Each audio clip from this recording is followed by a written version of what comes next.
ایک دو مثال دیتا کہ کسی بھی شعبہ کا انسان ہو، وہ اگر اپنے لیے رسول کریم صلی اللہ علیہ وسلم کی زندگی کو بہترین رہنما بنانا چاہتا ہو تو موجود ہے رہنمائی۔ مثلا آپ یہ سوچئے گا کہ نبی کریم علیہ السلام کی زندگی میں بادشاہت کی مثال کیسے ملے گی۔ ایک بادشاہ اس کو سیرت طیبہ کو بہترین رہنما بنانا چاہتا ہے تو رسول کریم صلی اللہ علیہ وسلم نے تو پیٹ پر پتھر باندھے کیسے لے گا؟ تو اس بادشاہ کے لیے اس وقت رہنمائی موجود ہے جب میرے رسول صلی اللہ علیہ وسلم شان نبوت کے ساتھ صحابہ کے جھرمٹ میں بیٹھتے تھے اور حکم صادر فرماتے تھے کہ فلاں ابن فلاں فلاں مقام پر چلے جاؤ۔ یہ بادشاہت کی زندگی کی مثال موجود ہے کہ نبی کریم علیہ السلام مینا میں لاکھوں کی تعداد میں صحابی موجود ہے اور وہاں پر خطبہ دے رہے ہیں۔ یہ بادشاہت کی مثال موجود ہوگی۔ ایک غریب درویش اگر اپنے لیے مثال بنانا چاہے گا تو نبی کریم علیہ السلام کی زندگی ان کے لیے بھی مثال ہے کہ سرکار نے پیٹ پر پتھر باندھے۔ ایک باریک سی مثال ہے یہ، میں اس لیے اس پر زیادہ نہیں جاؤں گا، اگلی شب کی طرف جاؤں گا۔ اس باریک سی مثال کو آپ خود سمجھتے چلے جائیے گا کہ ادھر شعبہ میں رہنمائی موجود ہے، ادھر شخصیت کے لیے رہنمائی موجود ہے۔ کاملیت کا مطلب یہ ہے کہ ہر شعبہ میں سیرت طیبہ کے اندر رہنمائی موجود ہو، اور جامعیت کا مفہوم یہ ہے کہ ہر شخص کے لیے سیرت طیبہ میں اصول موجود ہو۔ تو یہ تین شرائط ہیں، میں بار بار دہراتا چلا جا رہا ہوں تاکہ آپ یاد کر لیجیے گا۔ کل کو آپ یاد کیجیے گا اور کہیے گا کہ واقعی میں نے جو سیرت بتائی ہے یہ سیرت النبی ہے۔ یہ کسی انسان کی سیرت ہو سکتی ہے؟ کسی انسان کی سیرت نہیں ہو سکتی، یہ نبی ہی کی سیرت ہو سکتی ہے۔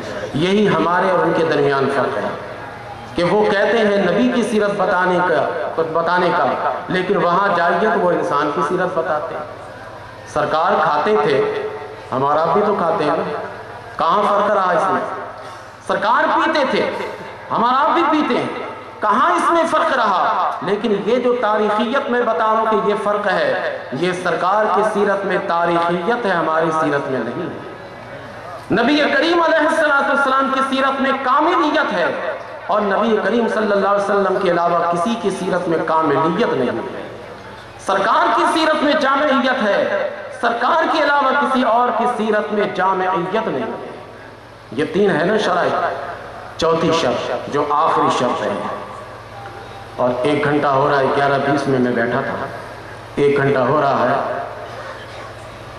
آخری شرط یہ ہے کہ نبی کریم علیہ السلام کی سیرت طیبہ کو جب آپ دیکھیے گا تو نبی کی سیرت میں عملیت موجود ہے، عملیت موجود ہے۔ میں کوئی کام کرتا ہوں، آپ وہ کام نہیں کر سکیں، بلکہ میں درویشوں سے گزارتا ہوں کہ اللہ کے نیک بندے غوث پاک کے بارے میں سنا نا، آپ اکثر سنتے رہتے ہیں کہ 40 سال تک عشاء کے وضو سے فجر کی نماز آپ نے پڑھی ہے، 40 سال تک آپ نے رات میں پورے رات میں قرآن ختم کیا۔ اگر میرے رسول یہ کر کے دکھا دیتے تو ہمارے لیے سنت بن جاتی، اور ہم یہ کام کر نہیں سکتے تو ایک سنت سے محروم ہو جاتے۔ عملیت ہے نا، یہ ایک صوفی کا عمل ہے، اگر آپ کر لیجئے تو اچھا ہے۔ اسی وجہ سے اس عمل کو ہم سنت نہیں کہتے، مجاہدہ کہتے ہیں۔ اس عمل کو سنت نہیں کہتے بلکہ ریاضت کہتے ہیں کہ اپنے نفس کو مارنے کے لیے تکلیف دینا ہے۔ میرے رسول اگر اس کام کو کرتے تو یہ کام سنت بنتا، اور وہ کام ہم اور آپ کر نہیں سکتے۔ جب کر نہیں سکتے تو ایک سنت سے محروم ہو جاتے ہیں۔ غوث پاک کے بارے میں آپ سنتے رہتے ہیں کہ آپ ایک پیر پہ کھڑے ہو کر 15 سال تک ختم قرآن پاک کیا، رات بھر کھڑے رہتے قرآن پاک ختم کیا کرتے تھے۔ میرے رسول اگر یہ کر کے دکھاتے تو یہ کام سنت بن جاتا، اور سنت بن جاتا اور ہم سے یہ کام ہوتا نہیں تو پھر ہم ایک سنت سے محروم ہوتے۔ میرے رسول کی سیرت میں وہ سنتیں ہیں جس کو امتی میں سے ہر ایک اپنانا چاہے تو اپنا سکتا ہے، عملیت موجود ہے۔ اسی وجہ سے بزرگوں کے ان اعمال کو ہم سنت نہیں کہتے، مجاہدات کہتے ہیں، ریاضیات کہتے ہیں۔ کہ مشقت میں اپنے آپ کو ڈالنا ہوتا ہے، لیکن رسول کریم صلی اللہ علیہ وسلم کی سیرت طیبہ میں عملیت موجود ہے۔ ایک مثال میں دیتا ہوں، میں بیٹھا تھا تو سن رہا تھا کہ تقریباً یہ بتا رہے تھے کہ تہجد کے وقت سرکار اٹھتے تھے اور صحابہ بھی آہستہ آہستہ جمع ہو جاتے تھے۔ اگر اس کو باقاعدہ جماعت کی شکل دے دی جاتی، ابھی یہ بتا رہے تھے، میں اس سے ہٹ کر ایک واقعہ ابھی بتاؤں گا آپ کو، کہ نبی کریم علیہ السلام نے محسوس کیا کہ اگر میں اس کام کو جاری اور ساری رکھتا تو تہجد کی جماعت بھی ان کے لیے جو ہے نا ضروری ہو جاتی، اور میری امت تہجد کے وقت اگر نہیں اٹھ سکتی تو ایک سنت سے محروم ہو جاتی۔ لیکن میں اپنی سیرت کے وہ گوشے ان کو دینا چاہتا ہوں کہ کسی گوشے کو یہ نہ کہہ سکے کہ ہم اس کو اپنا نہیں سکتے۔ رسول کی کوئی سیرت کا پہلو ایسا ہے ہی نہیں جس کے بارے میں کوئی امتی یہ کہے کہ ہم اسے اپنا نہیں سکتے، بلکہ ہر گوشہ ایسا ہے کہ جو بھی اپنانا چاہے آسانی سے اپنا سکتا ہے۔ عملیت اسی کو کہتے ہیں۔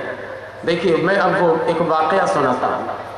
نسائی شریف کتاب الحج میں، کتاب المناسک میں یہ حدیث شریف موجود ہے کہ نبی کریم علیہ السلام حج کے بارے میں بتا رہے تھے۔ ایک صحابی آ گیا اور آن کر کہنے لگے کہ آقا کیا یہ حج ہر سال فرض ہے؟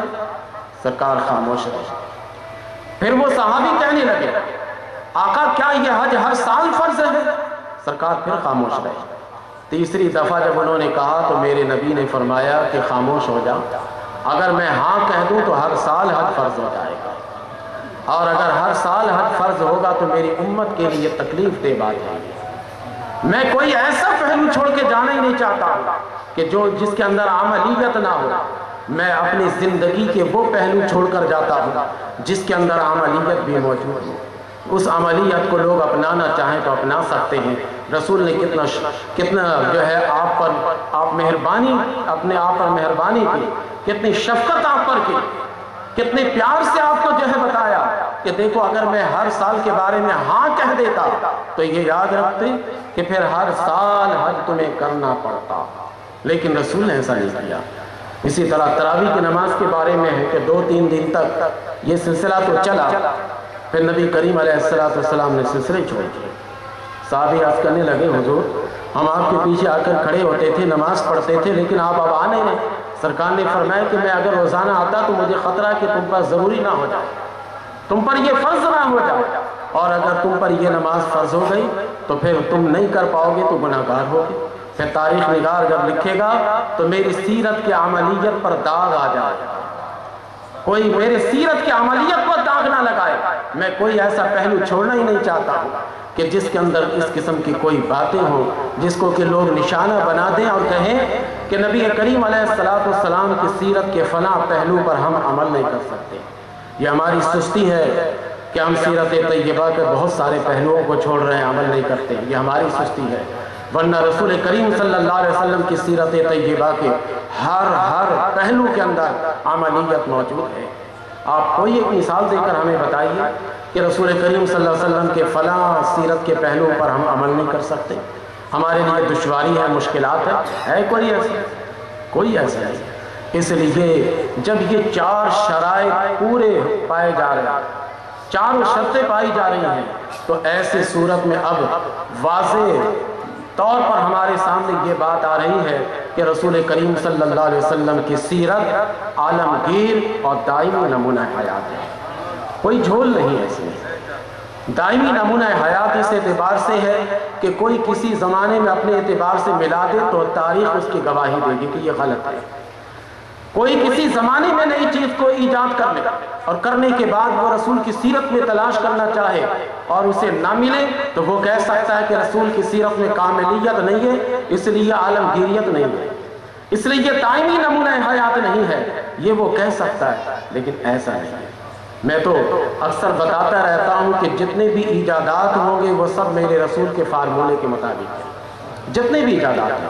کاملیت کا مفہوم یہی ہے کہ جو کچھ بھی قیامت تک ہوگا یا ہو چکا ہے وہ سب میرے رسول کی سیرت میں وہ پہلو موجود ہے۔